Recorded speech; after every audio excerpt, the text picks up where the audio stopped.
for national security reasons in the US, like you're not going to get New Zealand tracking down a Sinaloa Cartel sub in the middle of the Pacific Islands outside of like the Federated States of Micronesia, like it's not happening.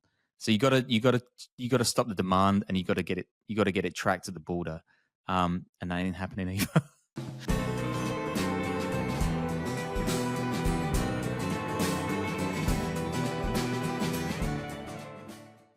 You mentioned twice that, and I'm sure there's plenty more, that these drugs are floating up. What is happening? Is it because of the ocean or whatever? Or is this a kind of storm that's capsizing these boats? Do they have an answer for that?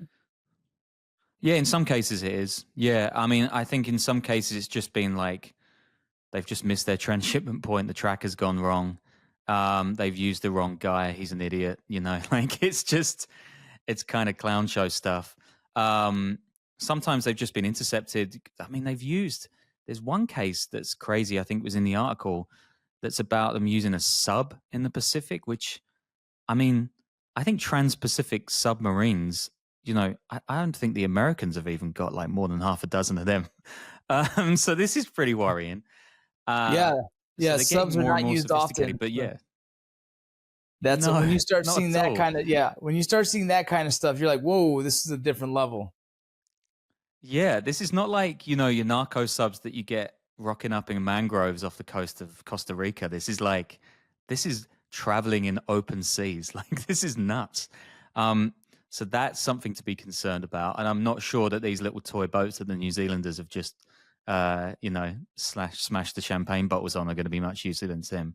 But yeah, I mean, you do get bigger busts, but bigger busts just means, that more's getting through.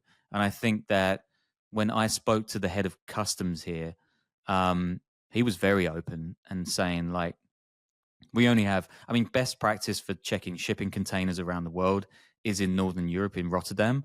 And I think it's like 8% you can check. They don't do that. They say they do that. They might do it on a Monday, But here, it's like 1 to 2% max that you're checking at the big ports in New Zealand. And out in the Pacific Islands, there is no checking. There's zero. And there's less than zero if you pay everyone. So that's your reason. This stuff is getting through because no one's checking it. And there's such vast shipping routes. What are you going to do? Like finding, the Americans have a lot of military naval missions that are going out looking for Chinese spying vessels in the Pacific. They can't find them because everyone forgets how gigantic the Pacific is. It's like finding a needle in like 50 haystacks. And if they can't do it for national security reasons in the US, like you're not going to get New Zealand tracking down a Sinaloa Cartel sub in the middle of the Pacific Islands outside of like the Federated States of Micronesia, like it's not happening.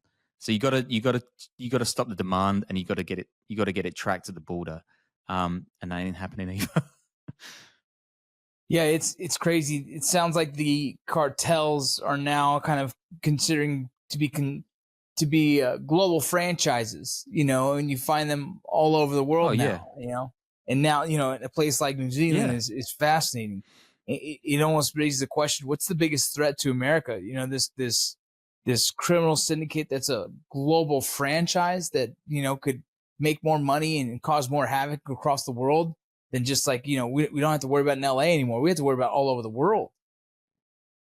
Oh, 100%. I think it was the philosopher Moises Naim that said that the first beneficiaries of globalization were cartels. And you see that now, right? Especially when you get to the Sinaloa Cartel or whatever you consider the Sinaloa Cartel now with the Chapitos and all the other split-offs. But these are organizations that are so embedded in the legitimate economy, not just in Mexico, but in all over North America and in Europe. You can't dislodge them. In many cases, authorities don't even try and dislodge them from those legitimate concerns now. So yeah, they're more than transnational crime syndicates. They're multinational corporations. I speak to a lot of people on my show about the kind of where and why abouts of the Sinaloa, especially because they're so interesting.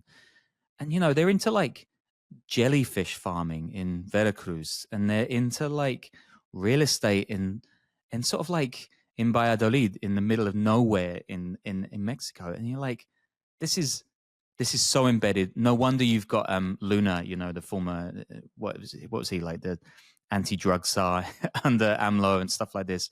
You know, no wonder these guys are getting picked up on drugs charges. And the Honduran president, and this stuff is just huge. I mean, this is one of the reasons I like to report on it, because beyond, you know, if you read the New York Times or you see the homepage or whatever, and you see 50 stories about Trump and the government, this is, a lot of these are not the big story. The big stories are like how the cartels are now affecting everyone's lives.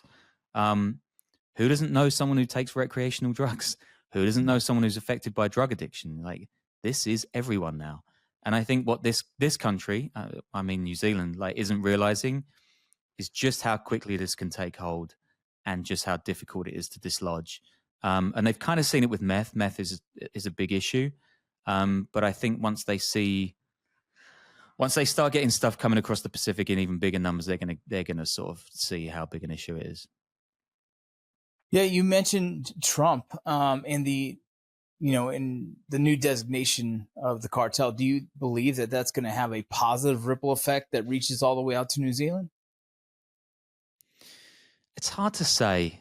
I mean, my instinct, having spoken to many people, is probably not overall. It's not a bad idea. Like, I don't think the idea is bad in itself.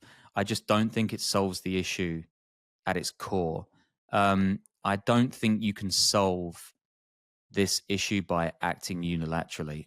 That's my ultimate opinion. Like, I think you have to work with your neighbors, and you have to really, you know, you can't stop an issue coming out of Mexico by being against Mexico. I think you have to work with Mexico if you're the States. The Trump admin has had some successes. I mean, one of the reasons that the Pacific Drug Highway is thriving now is because a lot of stuff has been stopped at the border, you know, stopped in Colombia, where the U.S. government, the DEA, has had a lot of success. But they've done it by working with the Colombian government, right? And so now the reason that Ecuador is going through this crazy rash of gang violence, it's just because there is no cooperation between the countries that it is next door to. And I just think that designating the cartels as terrorists is like, you know, you could look at it on one level and it's objectively true in many ways. They act like terror groups. They commit acts of violence that are just like dreadful and grotesque. I mean, the stuff in Jalisco recently with this death camp, this is like unbelievable levels of violence that you would see by, you know, from Al Qaeda and the like.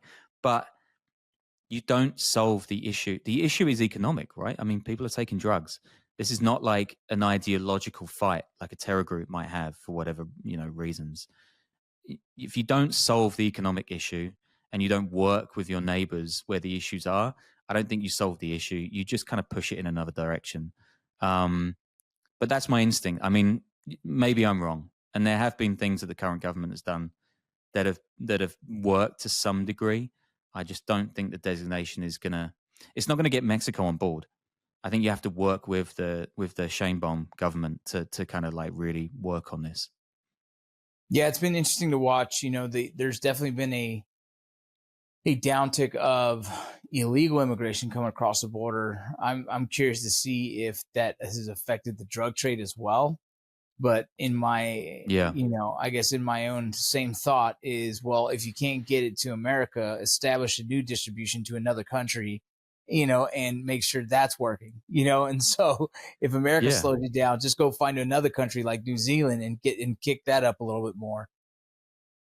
Yeah. Yeah. I mean, it's not like, you know, you got a factory of, I don't know, Nintendo Switches, and America doesn't want them, just sell them to Japan. I don't know. Like, it's just, it's economics. It's simple stuff, supply and demand. And like I said, if you squeeze the balloon in one end, it just pops out in the other one. So you get this, what on the face of it, this Pacific Drug Highway is like hugely onerous and expensive to, it seems on paper, and it's going across these gigantic, almost unfathomable distances. But the story's the same. You get the product, you send it to the market, you sell it. That's it.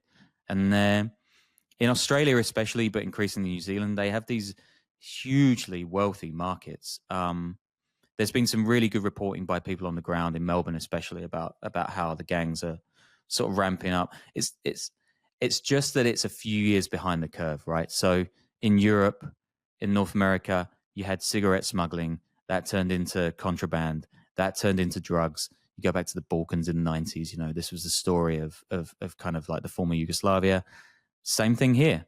Gangs in Melbourne were into illegal cigarette smuggling from the Middle East, got into cocaine. It's happening later because it's further away. And I think that could almost be the tagline of like the Australian national news. But it's like it's the same story. And really, I agree with you that if you kind of crack down on the Mexican-US border, you will see all kinds of crazy outcomes. You get, I was out in India doing a story a couple of years back that was kind of a funny story about a fake cricket league that was like a bunch of village bandits. But one of the stories in the area of Gujarat in India, which is a giant state, 70 million people, they're trying to do illegal immigration into the US, but you're finding families from Gujarat freezing to death on the Canadian-US border in the northern states. This is where you squeeze the balloon, right? People can't go through Latin America. They will find a way. Now, that's not to say that you shouldn't try and stop it, but it's just to show how these illegal routes just pop up. People will always find a way to do this. And it really has to be a holistic approach, to use a sort of horrible business phrase. But yeah, I think it has to be sort of more cooperative.